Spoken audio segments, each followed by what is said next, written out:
Bună, dragilor, și bine ați venit la o nouă citire. De această dată vă invit la o citire generală, în cadrul căreia vreau să văd încotro se îndreaptă viața ta, încotro se îndreaptă o situație la care tu te gândești. Hai să vedem. Nu uitați să vă abonați, să apăsați clopoțelul, apăsați și butonul de like. Sunt funcții gratuite pentru toată lumea și așa îmi mulțumiți pentru informații și sunteți primii care aflați atunci când apare o nouă citire. Bun, și se pare că am început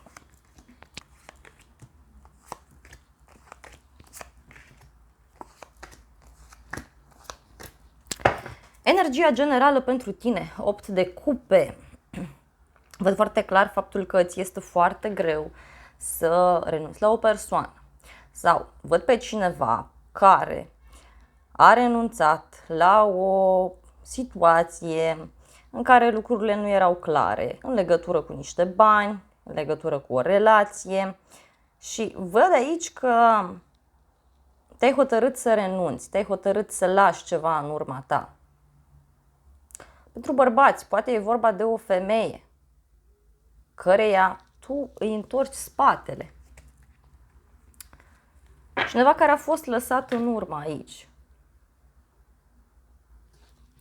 Hai să vedem care este situația și avem aici valetul de spade. Este foarte clar faptul că tu aici ești foarte curios sau foarte curioasă să afli anumite detalii. Vrei să știi foarte multe lucruri despre persoana de lângă tine. Vrei să cunoști foarte multe lucruri despre această situație. Ești dispus sau dispusă să cercetezi, ești dispus sau dispusă să cauți soluții. Interesant este faptul că șansa care ți se oferă sau informațiile pe care le primești, pur și simplu ție nu îți plac, pur și simplu nu vrei să le accepti. Parcă vrei mai mult de atât. Vrei să acționezi diferit. Și vreau să văd ce anume ți se oferă. Ce anume ți se oferă, ce vine către tine și tu nu observi, tu nu vezi încă. Vreau să vedem. Wow, roata destinului. Deci aici e vorba de o relație foarte importantă. O persoană care schimbă lucrurile, cineva care îți poate schimba viața. Această șansă este de destin. Atunci când apare, sau pentru cei mai mulți a apărut deja și are legătură cu un final. Are legătură cu o situație în care cineva nu este încântat, cineva nu vrea să renunțe, cineva nu vrea să încheie ceva anume. Și poate avea legătură cu un confort financiar. Sau discutăm despre faptul că treci printr-o perioadă în care ceva nu îți convine legat de o femeie cu un copil sau ceva legat de un proiect. Pur și simplu ție ți se oferă șansa, ție ți se arată, uite ce frumos se vede, deci ție ți se arată această victorie, ție ți se arată această întâlnire. Lucrurile se clarifică. Hai să vedem mai departe. În prezent văd că ai 6 de bâte. Deci în cadrul acestei situații, parcă lucrurile deja sunt clarificate din punct de vedere oficial. Văd aici o bucurie, o victorie. Cineva se simte foarte mândru, se simte foarte bine alături de tine. Hai să vedem ce e cu victoria. Să cerem mai multe detalii despre victorie. Sărit prea multe cărți, dar cred clar că este vorba de niște secrete, este vorba de o persoană care își dorește această victorie, își dorește această oficializare, dar mai mult din orgoliu, aș putea să spun.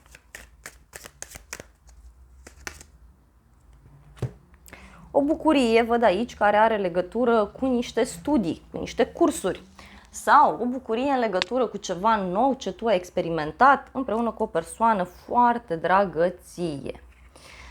Mai departe, văd aici că întrebi ceva legat de o pauză, legat de o vacanță. Te gândești serios dacă să continui în această situație.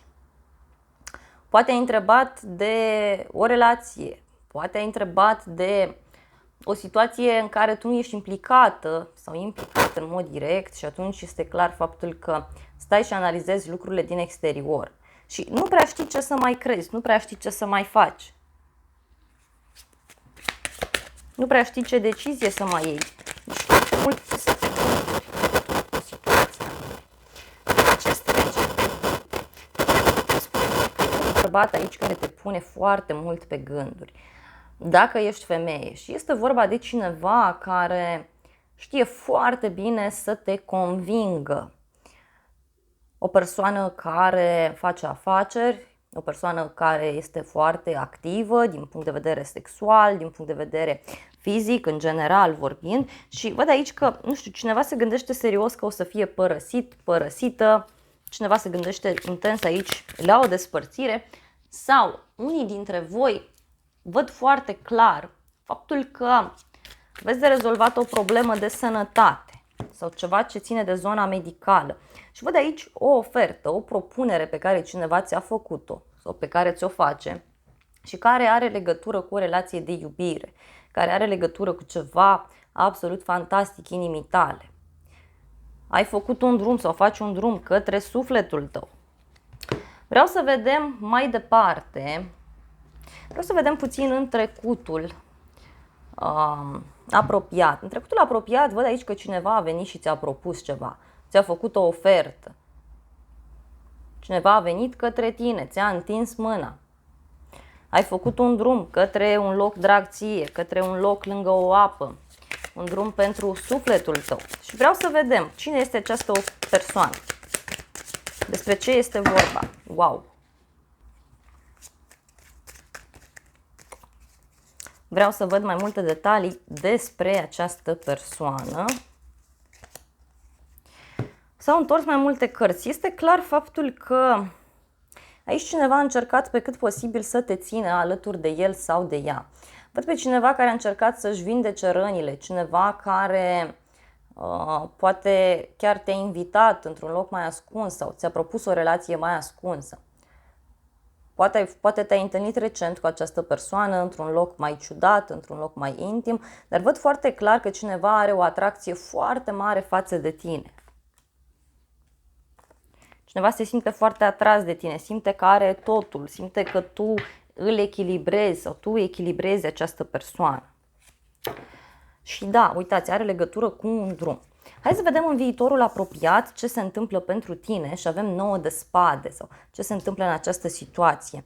9 de spade văd foarte clar aici că vorbește despre stres, despre faptul că te vei confrunta în următoarea perioadă cu propriile tale frici sau această relație, această situație devine puțin tensionată. Și hai să vedem de ce. De ce anume? Pentru că văd aici pe cineva care este foarte dornic să trăiască viața din plin. Cineva care are o pasiune foarte mare, este o persoană foarte dragă inimii tale. Cineva care vine către tine, care îți face o invitație.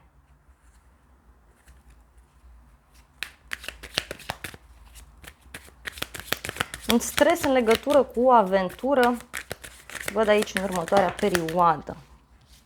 Vreau mai multe detalii pentru tine.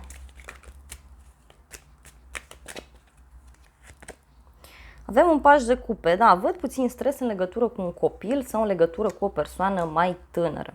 Foarte clar aici, iarăși, se vede faptul că în următoarea perioadă vei avea o discuție foarte serioasă cu cineva anume. Da? Poate chiar e vorba de o discuție pe care o ai cu o rivală sau cu o persoană de care ție ți este teamă. Afli că în sfârșit se rezolvă o problemă care ține de o căsnicie, care ține de zona aceasta a unei relații stabile sau poate un contract stabil. Următoarea carte pentru tine, ce poți să faci acum, este să analizezi ce anume ai greșit, da? Sau mai bine spus, în momentul de față e bine să lași acele cupe dărmate în urmă. E bine să lași trecutul deoparte, să vezi unde a fost problema și să vezi încotro poți merge mai departe. tu aici te vezi ca o persoană care a suferit sau te vezi ca o persoană care are multe lucruri în viața sa. Dar uite, asul de cupe, pajul de bâte, este clar vorba de un nou început plin cu pasiune. Un nou început frumos în această situație, în această relație. Experimentezi ceea ce îți place, lucrezi la ceea ce îți place și primești o veste bună aici din partea unui copil sau ceva ce ține de un copil.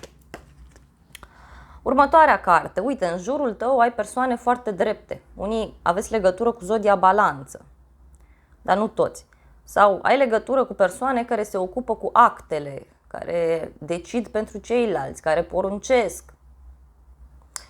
Foarte clar văd aici că tu ești înconjurat de persoane care sunt drepte, de persoane care stau și analizează mult până iau o decizie. Sau poate chiar ceea ce te mai unește cu această persoană sunt doar actele. Doar actele. Și văd aici foarte interesant, în următoarea perioadă, o discuție foarte aprinsă în cadrul familiei sau o discuție aprinsă care are legătură cu acest subiect, cu familie, cu viață fericită, da? Și văd o eliberare, un nou început. Dacă te afli într-o relație, să știi că această persoană vrea ceva stabil cu tine, vrea ceva serios și văd aici o surpriză pe care o veți avea, repet, în legătură cu un copil sau în legătură cu o persoană foarte dragă vouă. Văd susținere financiară, ceilalți te văd ca o persoană stabilă. Ai pe cineva care rezolvă niște probleme cu banii. Iarăși văd aici. Hai să vedem. Frica sau speranța ta este regina de spade. Tu vrei neapărat să faci curățenie în viața ta și nu știi cum anume să procedezi. Pentru alții dintre voi văd foarte clar aici că vă doriți mai mult respect din relația cu o persoană. Vreți să clarificați odată o relație, o situație. Vă este frică să nu se răcească relația. Vă este frică de decizia care se poate lua. Dar totuși sperați ca lucrurile să se clarifice. Ia să vedem. Și văd aici o victorie pentru tine, o nuntă, o petrecere, un eveniment foarte important pentru sufletul tău. Și uite, o speranță care devine realitate, În legătură cu două familii, în legătură cu două situații, două grupuri de oameni. Și ultima carte pentru tine, rezultatul, este 2 de monede. 2 de monede îți spune în acest context că trebuie să arăți lumii ceea ce ești. Trebuie să te întorci cu spatele la trecut și să arăți celorlalți. Văd aici că dacă ești într-o relație de triunghi amoros, să știi că aceasta devine deschisă, lucrurile se clarifică, lucrurile devin din ce în ce mai bune. Dar văd aici foarte clar că pentru unii dintre voi aveți o legătură foarte puternică cu ideea aceasta de a face legătura dintre două lumi, dintre două situații. Și în final văd că lucrurile sunt bune. De la urmă tu reușești să-ți găsești echilibru sau reușești să găsești echilibru în această relație. Da? 3 de spade. 3 de spade îmi spune mie că pe de o parte lucrurile vor fi bune, pe de altă parte nu vor fi bune. Da?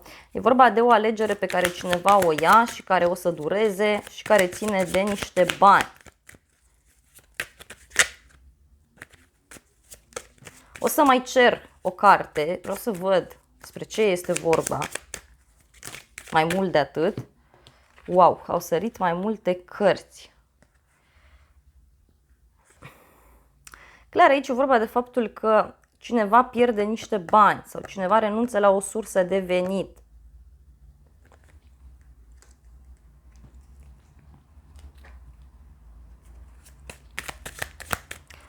Un cadou pe care îl primești mai scump, mai special.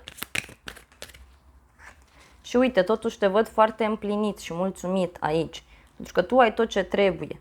Iar dacă e vorba de o relație, să știi că lucrurile merg într-o direcție total neașteptată. De asemenea, văd foarte clar să îți transmit faptul că în următoarea perioadă, da? În următoarea perioadă lucrurile se clarifică, În schimb, vor merge încet, da? Vor merge încet și poate ar fi bine să susții foarte mult partenerul sau partenera. Iar dacă ești o persoană singură, așa cum am spus, sunt șanse să apară la orizont persoane. Poate au apărut deja, însă tu trebuie să le vezi, tu trebuie să dai șanse, trebuie să comunici mult, să socializezi mult.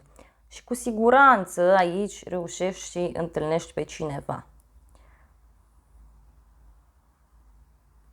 În unele cazuri, văd aici că lucrurile se rezolvă, doar că cineva pierde ceva și tind să cred că nu este vorba de tine.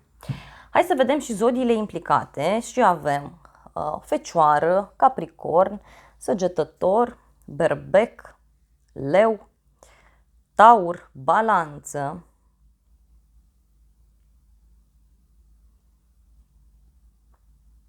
Vărsător, Leu, Gemeni, Fecioară, Scorpion, Rac, Pești și cam atât. Dragilor, acestea au fost previziunile de această dată. Eu vă mulțumesc frumos pentru atenție, vă iubesc, vă îmbrățișez cu drag pe toți, vă doresc o zi sau o seară cât mai frumoasă și să ne revedem cu bine și data viitoare. Nu uitați să vă abonați canalului, apăsați clopoțelul, apăsați și butonul de like și dacă vreți vă aștept cu drag și în comunitatea acestui canal să vă alăturați. Să ne revedem cu bine și la o altă citire, dacă vrei să mai vizionezi. Și de asemenea îți doresc o zi sau o seară binecuvântată. Te-am pupat!